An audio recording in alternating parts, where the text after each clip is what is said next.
On this episode, we put new wheels on my Caprice, Dan gets annoyed, and we make a jumping car. Let's do it!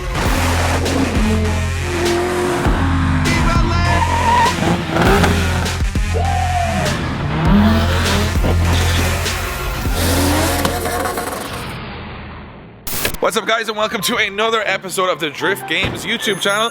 Today we are back down in Moorhead Motors because we're finally, after a year and a half, doing something with my bloody Caprice. Now I know I should have gotten an easier car, I should have got a Corolla, I should have got a 180. I don't know why I picked this car, but I'm committed now. So Josh, it's time to unload a van full of goodies and actually make some progress on this thing. So we've got the car up on the ramp as it is. My man Dan Moorhead is here. This car, I've had it out, what, a year and a half or so? We've done nothing with it. We've got it mechanically running okay now. You can see the spider web starting to build up, Josh, which you'd be very frightened of. And we now have wheels, we have tires, we have an airbag suspension kit. We can start doing some stuff to make it cool. Everybody hates this car. Everybody's saying don't ever build this car. We're gonna make it cool. That's what's gonna happen. I think what we should do now is go to the van, get all the goodies in here, lay them all out on the floor, be excited, and start working on this thing.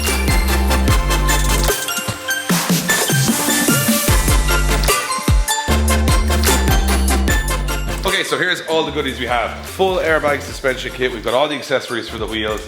And these are the wheels. Dan is just about to pop one out here. Look how bling these are. They're tiny, 13x7 minus 55. But honest with you, when you told me about these, I thought these were a fake centre drive wheel. They're an actual, real deal. Oh, they're the real deal, Dan. And these are the white wall tires we got. So these are obviously going to fit in there, and they've got a blue line on them. So this basically is to protect them in transit, that you don't get black rubber marks on the white wall. So essentially, if you take hot soap and water to those, apparently, not that we've done this before, it'll come out bright white. Literally the actual specs you would run on a Lowrider, 13x7, minus 55 offset on 185 80 13. So that's apparently, these tires are actually performance tires. So even though they're an old style, they're actually a very modern groove. So we're going to start with something. We're going to try and get the airbag suspension kit all taken apart. There's a lot of parts to it, so Dan's going to have a look through them, see what they all do. Then we're going to try and get wheels and tires on the car, see how much we can get done today. So let's get to it.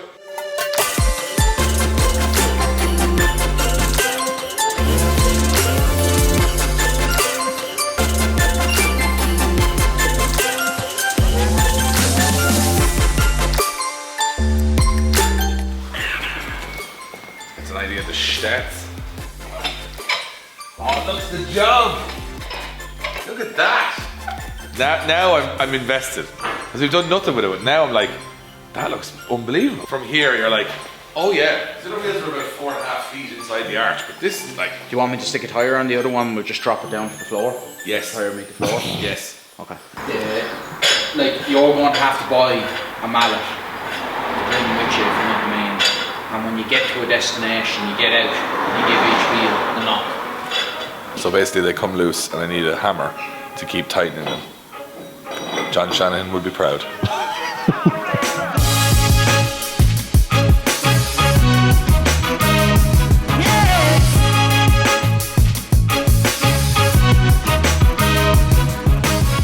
I'm looking forward to this now. This is like the bit that gets me enthusiastic again. Oh, she's coming low, lad. Yes. That looks very good, doesn't it? Even at that height. Even I could drive around like that and it's not bad. It's going to be a lot lower than that. It's set the tone of the car now. The car now looks like a little bit like a Lowrider, which I'm pretty happy. Oh, Dan! There we go, sell it! I'll just ride around in the boot. It just transforms the car straight away. Because these ones, obviously they're just hubcaps. Those wheels were way in. These are like proper outside the arch of the car if you actually look at them. Look. Will they be cambered in when it drops though? Yes. So it'd be perfect. It'll tuck itself in then, yeah. So the idea is, I think what we were saying, Dan, is to track and balance it at a high setting for driving around. And then just have it dropped. It'll go all over the place when it drops, but that's only for sitting there looking cool. So at least when you're driving around, it actually isn't too bad to drive. Like the airbags, if you look at them, that's sort of the height you're looking at there. So they're separate to the strut. I always thought airbags went over the strut. They do on modern cars. This car has separate springs and struts. So that's just going to replace them. A bit like the back of a 350Z. They have separate struts and springs. Whereas normal coilover systems, you're essentially replacing like the shock and the coilover, whatever, with an airbag. and it sits on top of it. But this is separate, so this will be on its own, just power. So this doesn't just connects in, just sits there, and the shock is basically set up for these. So when you put air into these, they go up and down. That's all that's going up and down. It's just that just sits in there. That goes there. So that's the same as your shock almost. Yeah, so is that a controller for the heights? This is a controller, so you've got front up and down, back up and down, and all up and down, as far as I know. Pretty basic system. We're not going for something too fancy, given the car that it is, but it should work fine. Now we got to figure out where this goes, and everything else, and how it all connects together. So maybe it might be an idea Dan, to put it all out on the floor, just to see how it all connects up together, and then you can start putting it into the car. Never thought of that, Dad. Sure, Dan.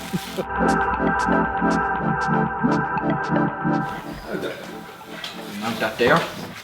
Then I'll bring it back closer to the taillights. Do you get rid of the spare wheel out there? Even if I do get rid of the spare wheel out of there, It's I still on can't actually mount it on it because I have to mount it to a flat surface. Okay. It's a shame to have a boot the size of like Tesco and just take the whole thing up. But I think, to be honest, actually, John, if you put it there, mount my compressor in here, yeah, and you'll still have loads of room either side and at the back. yeah. So maybe put it closer to here, so you go over it. It'll be better rather than touching this side. Do you know what I mean? Something might go here. You see, the reason I was leaving this bit of space like this is so that you can work on it. Good point. Future Dan will have no more problems. I think, yeah, where you're saying there is probably like there. You see, there'll be a nest of pipes and stuff here, so this area is not going to be usable anymore. But let's be honest, the car isn't really going to be doing much driving other than just chilling and driving around and a few bits of bobs. So, and to be honest with you, the back seats, which are also the size of a bus, to put any bags if you want. You do know that you said that you were going to daily drive this. Daily drive? I might daily drive it. That's changed in the last week, has it? No, I might. We'll see how it works though. Like, I'll test it. If it keeps breaking down, I'm not going to drive it. But if it drives I drive it every day if it works. Definitely going to be a spurious Snoop Dogg in the shop.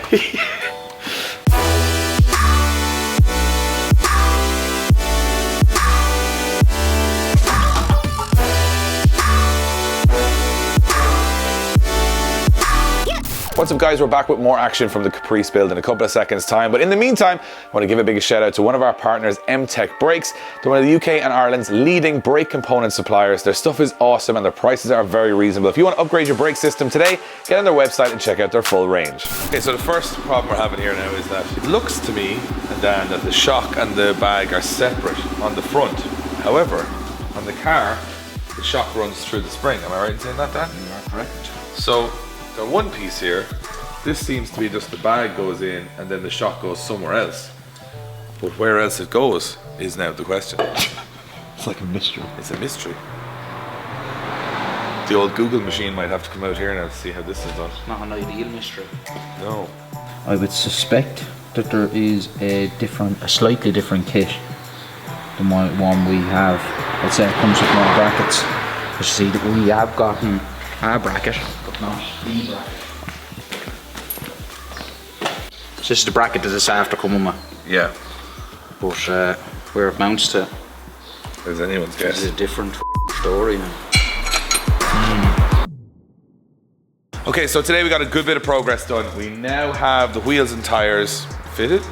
We have the tank in the boot. We have the compressor. We figured out most of what the kit is supposed to do.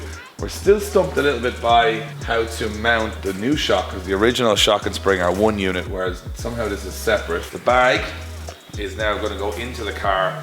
So we have two options. We can either try and buy some mounts for this, or Dan may have to make some to make sure that the shock can go back on it. We're not sure what we're going to do yet. This, as you can see, has massive travel, so I'm pretty excited about to see how much this can actually go up and down.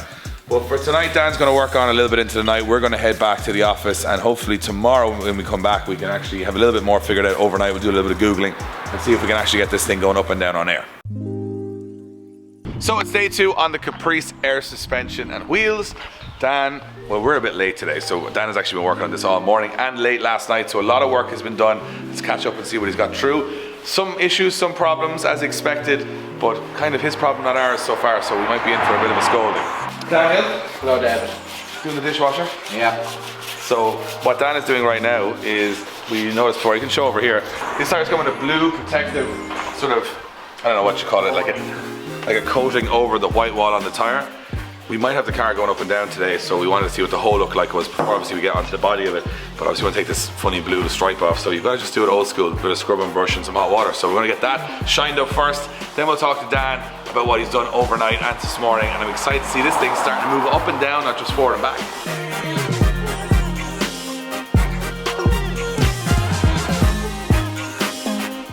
We've had a bit of worry with this thing because there's been a lot of figuring out in the meantime. Talk us through from where we left you to now what needed to be done and where we're at right now. So all of the shock absorber mounts, as we can see here, because the original front shock absorber mounts straight up through the middle of the spring.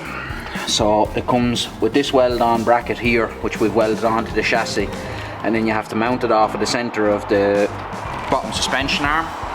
So that's actually mounted in such a way, let's say, that it allows maximum travel on the shock and the airbag. If I mounted it back in any further, we were going to lose an awful lot of travel on the suspension. So we want to go low. Well, we're getting maximum lift and maximum drop with where I have it mounted at the minute, which is the reason why it is mounted at such an awkward angle. It looks like a funny angle, but I mean, for me, it seems bizarre, especially on a, let's say, a road car, that you would just randomly put a shock in somewhere. But obviously this is what you have to do on older cars because the airbag takes up all the space where the original shock and spring was. So this has to be externally mounted. So that's one thing we had to figure out yesterday that we couldn't figure out. This is obviously the solution. We've looked at a few bits and pieces online, and obviously putting it there looks neat. You can get a little shot of matte black there to make it look like it's stock. And I mean, I don't know anything about geometry, but it seems like the right place to put it. So you ran the lines for all the airbags through the car. We ran all the electronics. So that stuff, I think we were really going to have to, the place we'll see that is in the boot.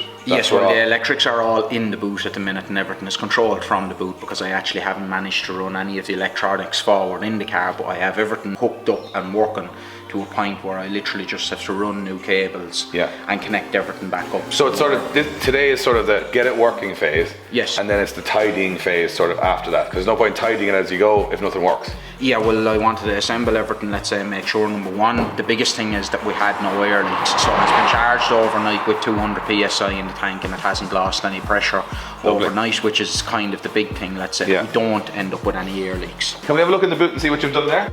Dan's entire workshop has never had a car this long in it before, so we can only go so far up on the ramp where it actually hits the roof. And to look in the boot, we have to actually walk around the whole car, which takes, given the size, probably a minute or two.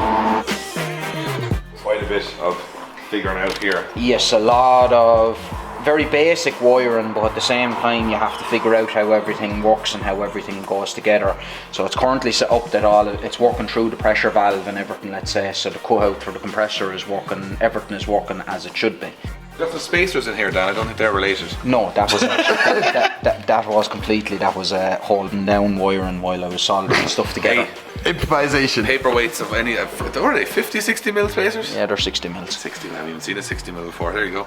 So this is all now, in theory, working. There's no theory, it is working. It is working, so I want to basically roll it out, see it from scratch, what it's going to look like, and I cannot wait.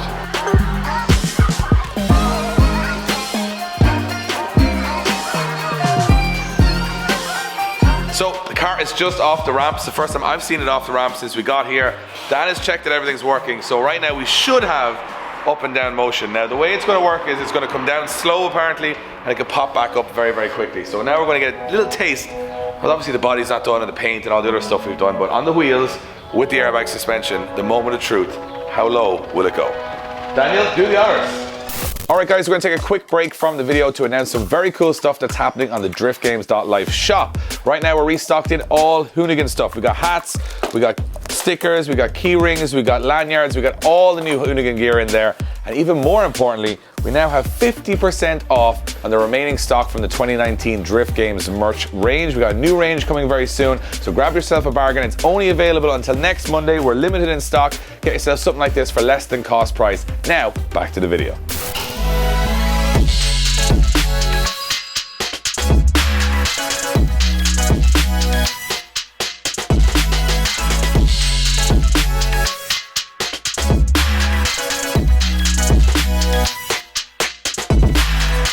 That is the car resting on the tyres, I think. Yep, that's the car resting on the tyres. That looks amazing. It's a different car. Like, it was such a big old boring wedding car, and now it looks Unbelievable. It looks like a lowrider. Actually looks like a lowrider, which is exactly what we wanted. And right now, I am very happy. Daniel, let's go up again. Whoa!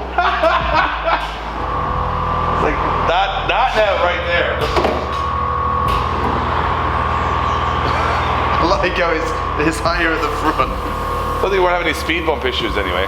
Let's see if we can drop the back, because that looks very cool at the back. It's dead. It's just like the car is hilarious as it is, but this has made it even more hilarious. That now you can sit it with the back down, the front up. Look at the front in the sky. That looks bad. That looks very cool. That's like, you could leave it like that at a show, and it would look very cool. It would show. That's the parked up stance. That's the parked up stance now. Back down, front up. Gonna have to invest in purple hooks and a top hat with a feather. Yeah, we're gonna have to go full pimp style. Me and you, Dan. I'll have a green luminous suit. You can have a purple one. I know we're going Dumb and Dumber then, that's worse. I'll just go on my Snickers pants now and steel hawk hat boots. But then it would just look like I'm pimping you out. Which would not be the case. Dan, and a quick one before we wrap up this video. We were talking about how it now looks quite cool, but it doesn't sound very cool. No. Like, could we just chop off a bit of the exhaust and make it sound really loud? We can, yeah. So let's chop off a bit of exhaust. Then we'll do a tidier job down the line, but maybe we can just chop a bit off and maybe get a taste of, because I don't know what it sounds like, because it's the most feeble V8 I've ever heard. But if we chop it off and make it a bit of a barble out of it, yeah. Let's do that. I know it's not part of the plan, but let's do that. And I'll also remind everyone out there, €56 a year to tax it in Ireland because it's a classic car with a 5-litre V8. Not a bad step.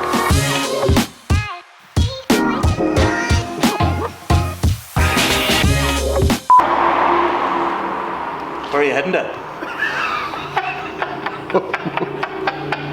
That's how we got it. That's how we got all the young ones back in the day.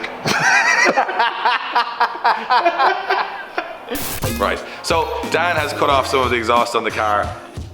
Now we're going to hear if it sounds any better. It obviously should sound louder, but will it sound better? Because we do want the car to make a bit of a rumble as well. It is a 5-litre V8. It should sound like one and not like a stupid normal sedan. So K12 micro at the minute now. it sounds a bit like a K12 micro, but let's see what it sounds like now. Moment of truth. Oh. Oh. Oh.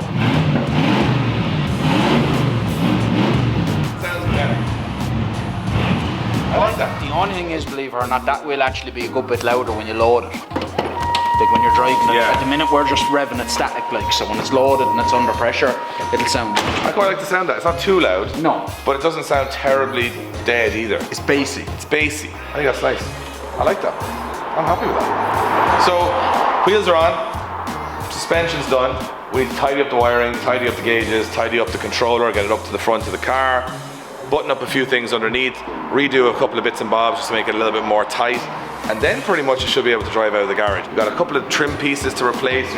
I'm thinking I might try and tackle putting a sound system in it myself, which is probably a terrible idea, but that's probably the only thing I would tackle. You know, a little bit more pimp, get a little bit of tunes going on there, make it loud. There's still plenty of room in the boot to put a couple of subs and amps in there, I think, and have 18 batteries running the car. Make it a little bit heavier because it needs to be heavier. But I think I'm really happy with how it came out, so thank you, Dan. Awesome job. What do you guys think? We've turned a pretty crap car into a less crap car, but it's got a little bit of potential now. I'm looking forward to seeing where the next stage of this project goes. I know this is a very unconventional car and one that a lot of people probably wouldn't build, but that's exactly why we're building it, because it's a bit fun and it's a bit novel. So we're going to see how it comes out at the end of this transformation. We'll catch you up very soon on the progress of the Caprice. If you like the car, let us know. If you hate the car, let us know. Let us know in the comments below. Hit the notification bell on because it reminds you every time we put up a brand new video. And probably the next episode will have nothing to do with this. It'll be completely different, but we will get back to this in a couple of episodes' time. Thanks for watching. We'll see you on the next one.